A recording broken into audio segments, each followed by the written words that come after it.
This is going to be a warm reading of Purely by Accident by um, the author Lung Tianshan.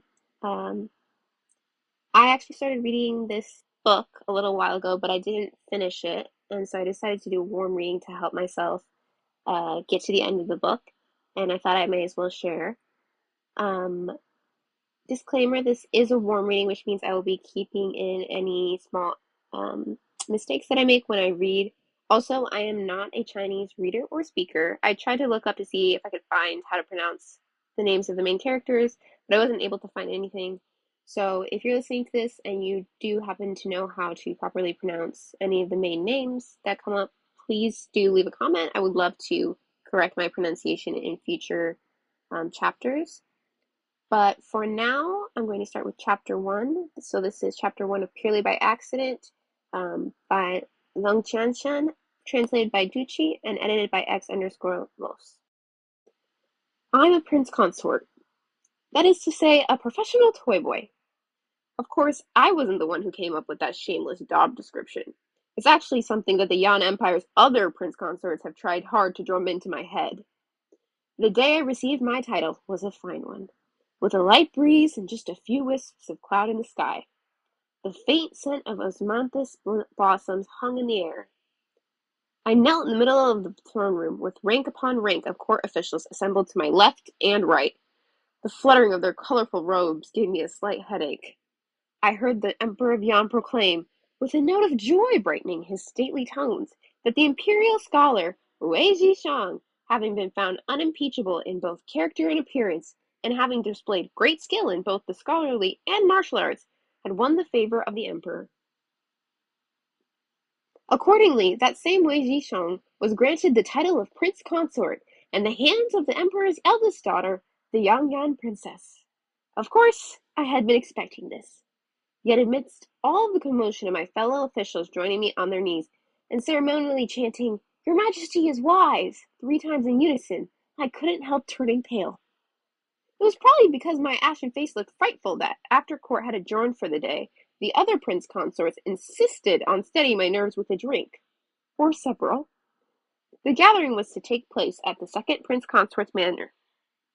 Before heading over, I put some effort into working out what I should wear. There was, of course, no need for full court dress, but it was still a royal residence after all. If I dressed too casually, I risked polluting the second princess's blue-blooded eyes. As it turned out, I needn't have worried. The second princess was absent. She clearly had no intention of giving a personal audience to someone who had only been granted the title of prince consort, but was not yet formally married to her sister. I was still on my trial period, as it were. I heaved a huge sigh of relief. The pains I had taken over my appearance did not go wholly unnoticed, however. Ji Rosheng, the fourth prince consort, clasped my hand warmly and said, "No wonder the eldest princess has taken such a fancy to you, Zhishang. I'm so used to seeing you in court robes. In these informal clothes you look so elegant, yet not pretentious. It makes me realize how extraordinarily handsome you are." The overfamiliarity of his calling me Zhishang made me break out in goosebumps. I was still gawking at him when I heard a new voice say, "Roshang, when you see a handsome man, you forget all your manners. Wei Xiong isn't some male courtesan from Chunyi House. You shouldn't be teasing him in that way." Embarrassed, Ji Roshang let go of my hand. A little awkwardly, I picked up my wine cup and turned towards the owner of the voice. He was a stranger and looked as handsome as if he'd stepped out of a painting. The host of our little gathering, Wei Zhuoyang, the second prince consort, broke in hurriedly. "We're all brother-in-laws here. We don't really stand on ceremony when speaking to each other. Yishu, you've been absent from court since you were injured, so you two haven't met yet. This is Wei Zhishang, who's received the title of eldest prince consort from our imperial father today." I raised my cup to the stranger in greeting. Still smiling enigmatically, he drained his own. Yishu. Zhao Yishu.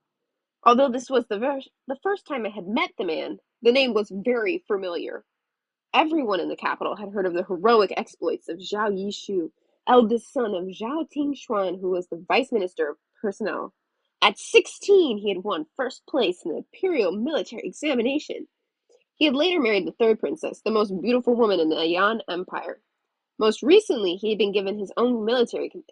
commands, and he had personally led 300 mounted soldiers in a raid on the Xiongnu camp, beheading their general in his own tent and forcing them into a retreat.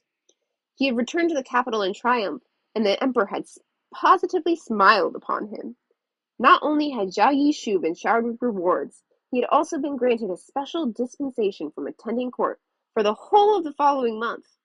In fact, so great was the emperor's regard for his son-in-law that he had even privately instructed the third princess to take the best possible care of her husband. Perhaps it was because of the sheer power of his personal brand, built up through so much word-of-mouth marketing. But when I gave Zhao Yishu a second look, I was impressed by what I saw. His gaze was sharp and clear. His manners were elegant, but bore no trace of self-consciousness. He carried himself, in short, with all the grace of a great general. So I found myself obsequiously saying, "Zhao Xiang, your illustrious reputation has preceded you. But upon meeting you today, I realize that the reality puts even the rumors to shame." He brushed the praise off, saying, "All these accolades are ultimately hollow. As prince consorts, our true duty lies in satisfying our princess's every desire." For a moment, I had no idea what to say. Was he really, and in so many words, encouraging me to become the best toy boy I could? To attach myself to the princess and just bask in her reflected glory from here on out?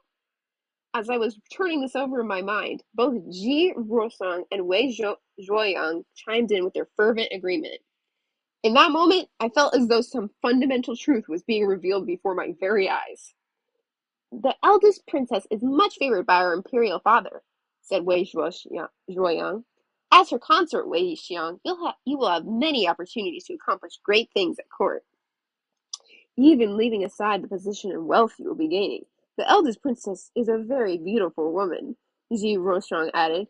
"Though she might not be as dazzling as the third princess, she's still a regal beauty and carries herself with an air of distinction."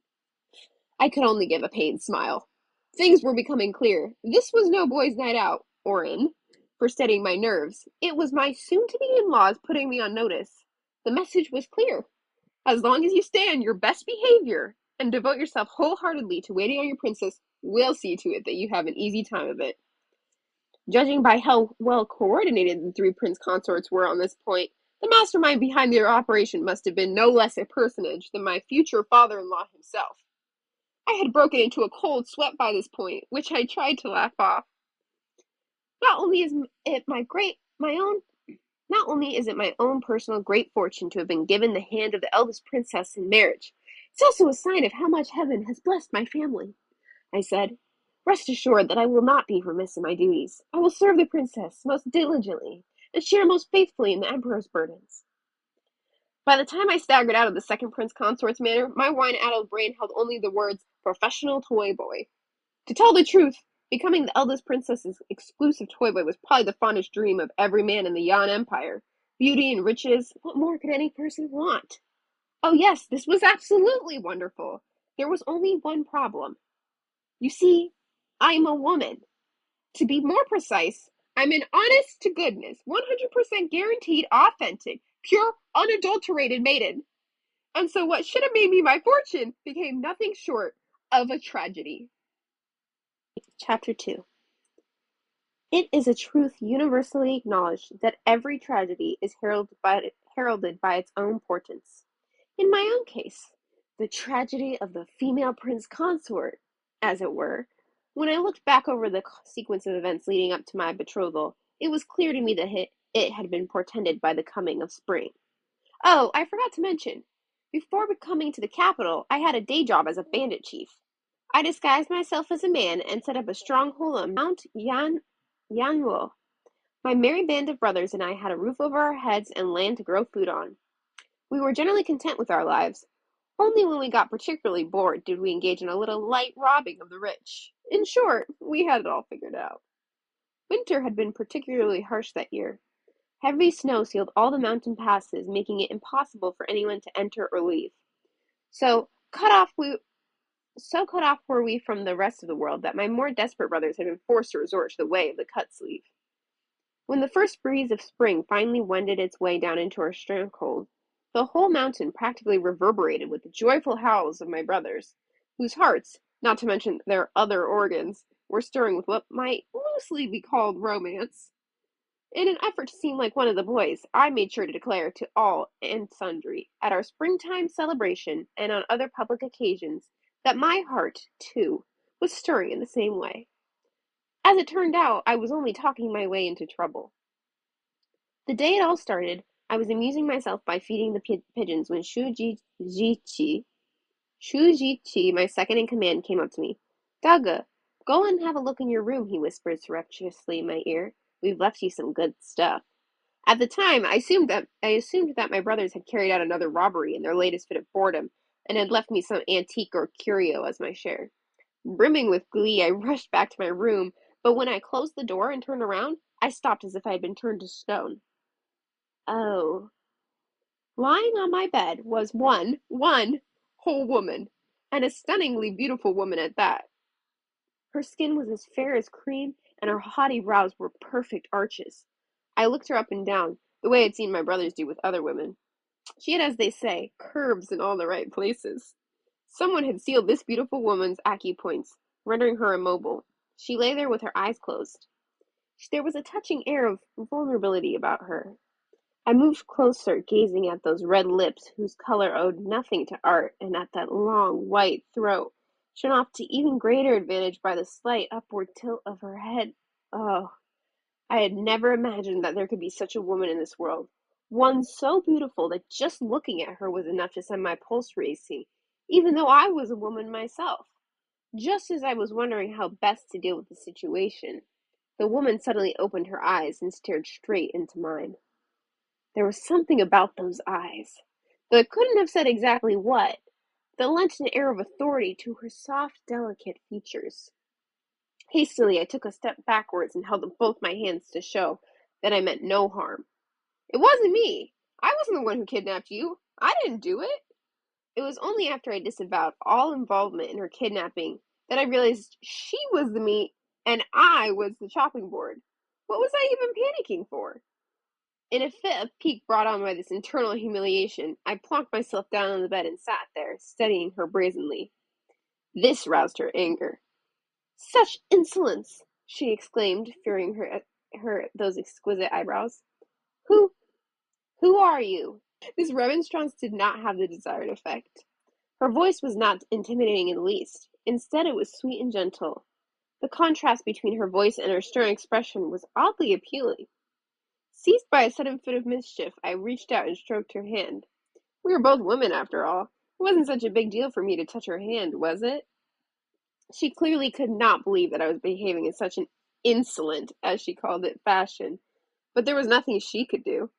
She glared at me unblinkingly, a flush slowly suffusing her face.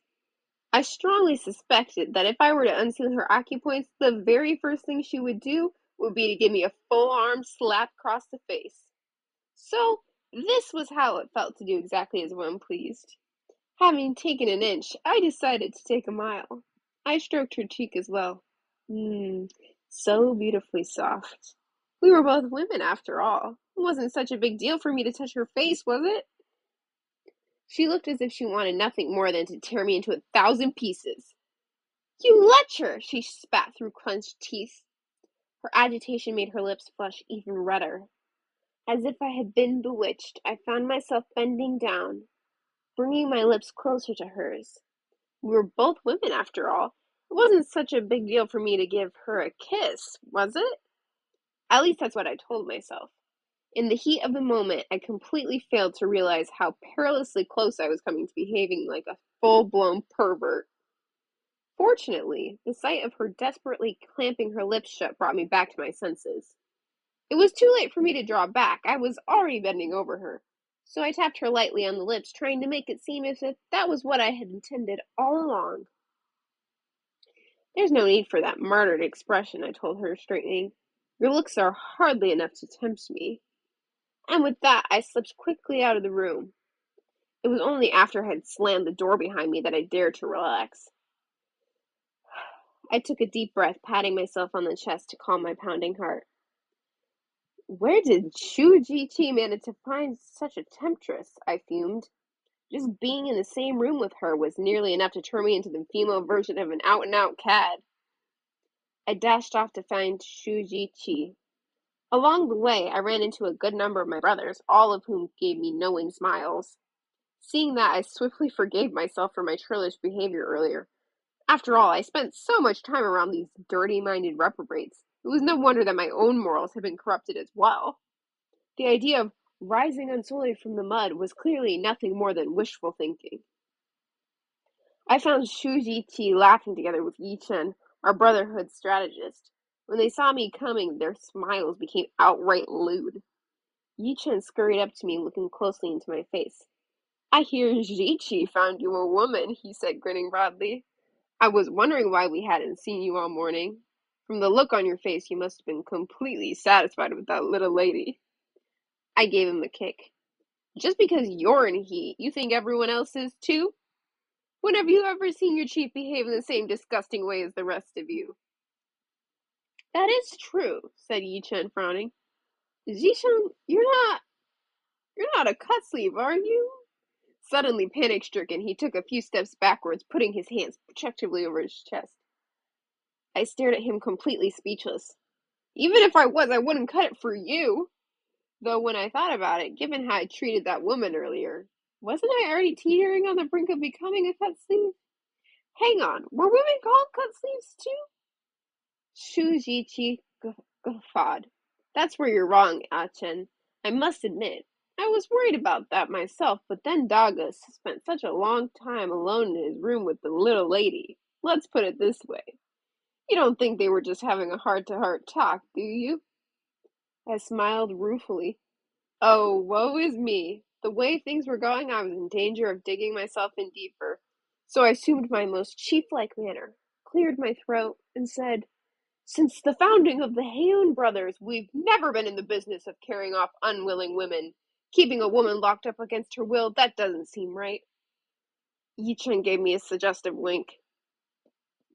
"That shouldn't be a problem. You're such a smooth operator, Jishang. I'm sure that little lady must have fallen head over heels for you by now, and is practically gagging to stay. If that's the case, we'd hardly be keeping her here against her will, would we?" Shujichi was nodding vigorously. Feeling increasingly desperate, I resorted to moralizing. "If such a woman were to become an emperor's consort, she would bewitch the emperor so thoroughly as to bring ruin to the empire. If we let her stay, her presence alone would sow division within our band. To be quite honest, my brothers, she's too rich for my blood." GT blinked at me. "From what you're saying, it seems as if you've truly hardened your heart against this woman, Daga. Never mind then. You can lead a horse to water, but you can't make him drink." Then he added with a slightly affected air of coyness, "If you don't want her, I'm sure I can put aside my scruples just this once and take her in myself." I heard a sharp intake of breath from Yi-Chen and realized that my own heart was in my throat. Having no other choice, I burned all my boats. "Fine, fine. If she's to bring ruin to anyone, better me than you. I'm in need of a bed warmer anyway. I might as well keep her." As Zichi and Yi-Chen high-fived each other in glee, a deep sense of helplessness came over me. I didn't want to stay there, but I couldn't go back to my room either. The stronghold was a massive place, but in that moment I felt as though I had nowhere to go. Zichi was already striding out of the room, his head high. "Spread the word," I heard him say. "We'll be having a big feast tomorrow to celebrate Daga's wedding to the new mistress of our stronghold." As the stronghold shook with cheers, I turned tail and fled.